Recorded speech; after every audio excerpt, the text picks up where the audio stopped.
ദൈവനാമത്തിന് നന്ദിയോടെ സ്തോത്രം ചെയ്യുന്നു. ഇന്ന് നാം വായിച്ചതായിരിക്കുന്ന സങ്കീർത്തന ഭാഗം, അതായത് 84 സങ്കീർത്തനത്തിൽ നിന്നും ഒന്ന് രണ്ട് വേദഭാഗങ്ങൾ ആദ്യമായിട്ട് വായിക്കുവാൻ തക്കണം ഞാൻ ആഗ്രഹിക്കുന്നു. അതിൻ്റെ 84 സങ്കീർത്തനത്തിൻ്റെ 1ഉം 2ഉം വാക്യം: സൈന്യങ്ങളുടെ യഹോവേ, തിരുനിവാസം എത്ര മനോഹരം! എൻ്റെ ഉള്ളം യഹോവയുടെ പ്രാകാരങ്ങളെ വാഞ്ചിച്ചു മോഹിച്ചു പോകുന്നു. എൻ്റെ ഹൃദയവും എൻ്റെ മാംസവും ജീവനുള്ള ദൈവത്തെ നോക്കി ഘോഷിക്കുന്നു. ദൈവനാമത്തിന് നന്ദിയോടെ സ്തോത്രം ചെയ്യുന്നു. ഓരോ പുത്രന്മാർ ഈ വിധത്തിൽ ഒരു പാട്ട് പാടണമെന്നുണ്ടെങ്കിൽ തീർച്ചയായിട്ടും അതിന് ചില കാരണങ്ങളുണ്ടാകും. ചില കാരണങ്ങളില്ലാതെ ഈ വിധത്തിൽ എൻ്റെ ഉള്ളം യഹോവയുടെ പ്രാകാരങ്ങളെ വാഞ്ചിച്ചു മോഹിച്ചു പോകുന്നു എന്ന് പറയാൻ തക്കണം യാതൊരു സാധ്യതയുമില്ല. കാരണം എൻ്റെ പ്രാകാരം എന്ന് പറയുന്നത് ചെറിയൊരു സ്ഥലം മാത്രമേ ഉള്ളൂ. അത് തിന്നാൻ കൊള്ളാവുന്നതല്ല, കാണാൻ ഭംഗിയുള്ളതല്ല, ഒന്നുമല്ല. ചെറിയൊരു സ്ഥലം മാത്രമാണ്. ഈ സ്ഥലത്തെ നോക്കിക്കൊണ്ട് അല്ലെങ്കിൽ ഓരോ പുത്രന്മാർ പാടുകയാണ്, എൻ്റെ ഉള്ളം യഹോവയുടെ പ്രാകാരങ്ങളെ വാഞ്ചിച്ചു മോഹിച്ചു പോകുന്നു എന്ന് പറഞ്ഞാൽ തീർച്ചയായിട്ടും അതിൻ്റെ പിന്നിൽ വലിയൊരു കഥയുണ്ട് എന്നുള്ളതിന് നാം ഒരിക്കലും മറന്നുപോയി. തങ്ങൾ ഇപ്രകാരം പാടിയതിന് തങ്ങളുടെ ഒരു അനുഭവമുണ്ട്. ആ അനുഭവത്തിൽ കൂടിയാണ് അവർ ഇപ്രകാരം പാടിയത്. ആ അനുഭവം എന്താണെന്നുള്ളത് നമുക്ക് സംഖ്യാപുസ്തകം അതിൻ്റെ 16 അധ്യായത്തിലേക്ക് നാം വരുമ്പോൾ, സംഖ്യാപുസ്തകം അതിൻ്റെ 16 അധ്യായം നാം 16ൻ്റെ 32 നാം വായിക്കുമ്പോൾ നമുക്കവിടെ കാണാൻ കഴിയുന്നുണ്ട്. അതിൻ്റെ 31 32 അവൻ ഈ വാക്കുകളെല്ലാം പറഞ്ഞു തീർന്നപ്പോൾ അവരുടെ കീഴെ ഭൂമി പിളർന്നു.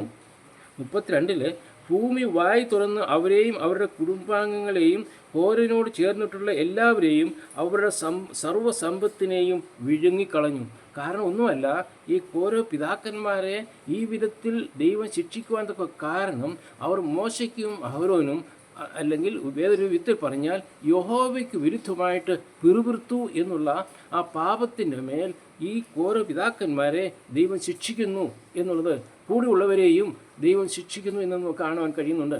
എന്നാൽ വലിയവനായിരിക്കുന്ന ദൈവം ആ ഓരോ പിതാക്കന്മാർ താമസിച്ചിരുന്നായിരിക്കുന്ന ഭവനത്തിലായിരുന്ന ഓരോ പുത്രന്മാർ ആ പിറുപിറുപ്പിൽ നിന്നും അകന്നു നിന്നതുകൊണ്ട് യഹോവയായിരിക്കുന്ന ദൈവത്തെ ോട് പിറുപിറുത്ത് പാപം ചെയ്യാതിരുന്നത് കൊണ്ട് ദൈവം അവരെ രക്ഷിച്ചു എന്നുള്ളതാണ് നമുക്കിവിടെ കാണുവാൻ കഴിയുന്നത്. അതിൻ്റെ 34 വാക്യത്തിലേക്ക് വരുമ്പോൾ നാം കാണുന്നത്, അവരുടെ ചുറ്റും ഇരുന്ന ഇസ്രായേലരൊക്കെയും അവരുടെ നിലവിളി കേട്ടു, ഭൂമി നമ്മയും വിഴുങ്ങിക്കളയരുതേ എന്ന് പറഞ്ഞ് അവർ ഓടിപ്പോയി. പല ഇസ്രായേൽ മക്കൾ ആ ഭാഗത്തു നിന്ന് ഓടിപ്പോയി. എന്നാൽ ആരെല്ലാം ദൈവത്തിന് വിരുദ്ധമായിട്ട് പിറുപിറുത്ത് പാപം ചെയ്തുവോ അവരെ ദൈവം ശിക്ഷിച്ചു.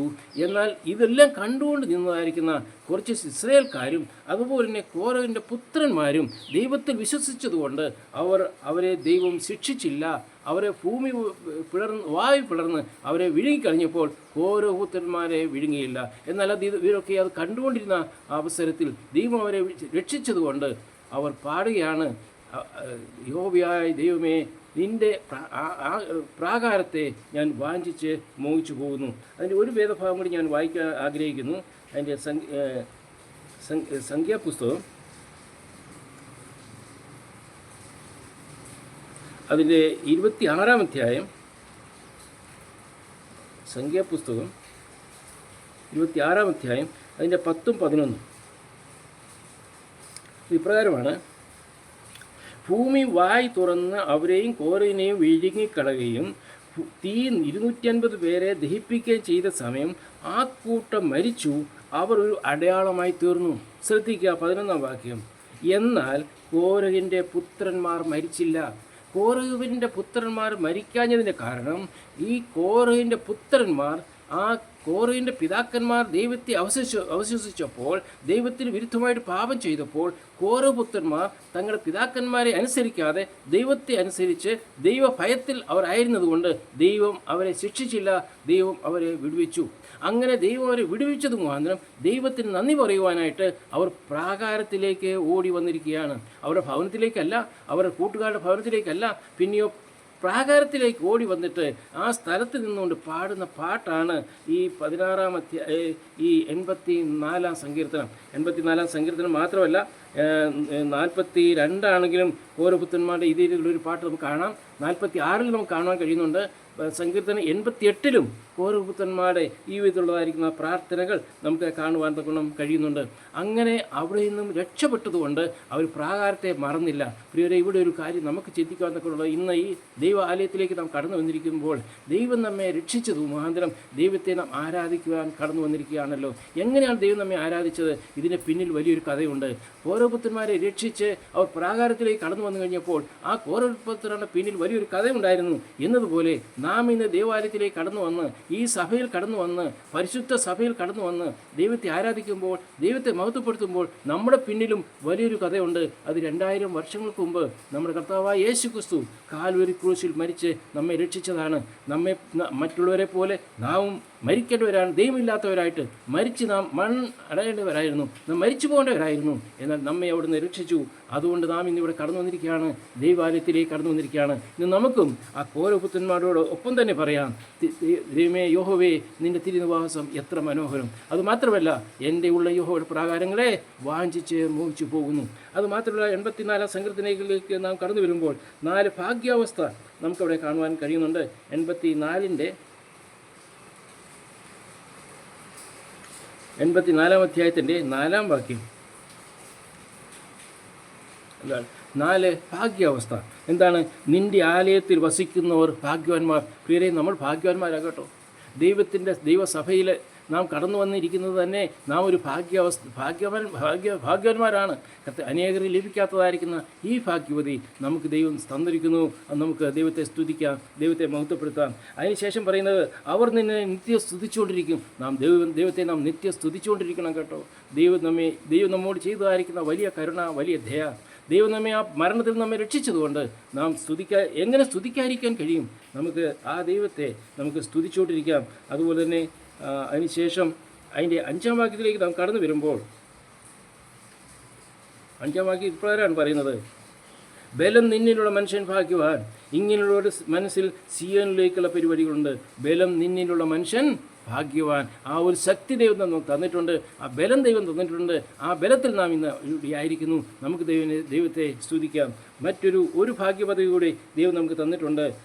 ഈ ആലയത്തിലേക്ക് കടന്നു വന്നിരിക്കുന്നവർ നമുക്ക് തന്നിരിക്കുന്ന മറ്റൊരു ഭാഗ്യപതി അതിൻ്റെ 12-ാം വാക്യത്തിലാണ്. സങ്കീർത്തനം 84:12 സൈന്യങ്ങളുടെ യഹോവേ, നിന്നിൽ ആശ്രയിക്കുന്ന മനുഷ്യൻ ഭാഗ്യവാൻ.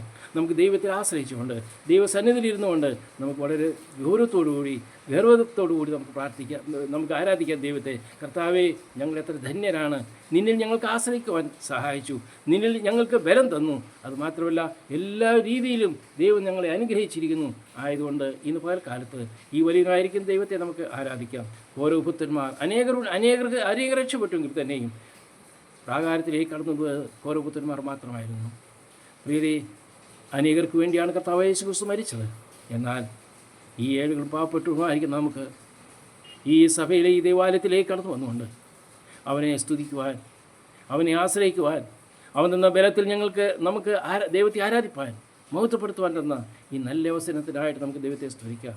ഓരോ പുത്രന്മാർ ദൈവത്തെ ആരാധിച്ചു.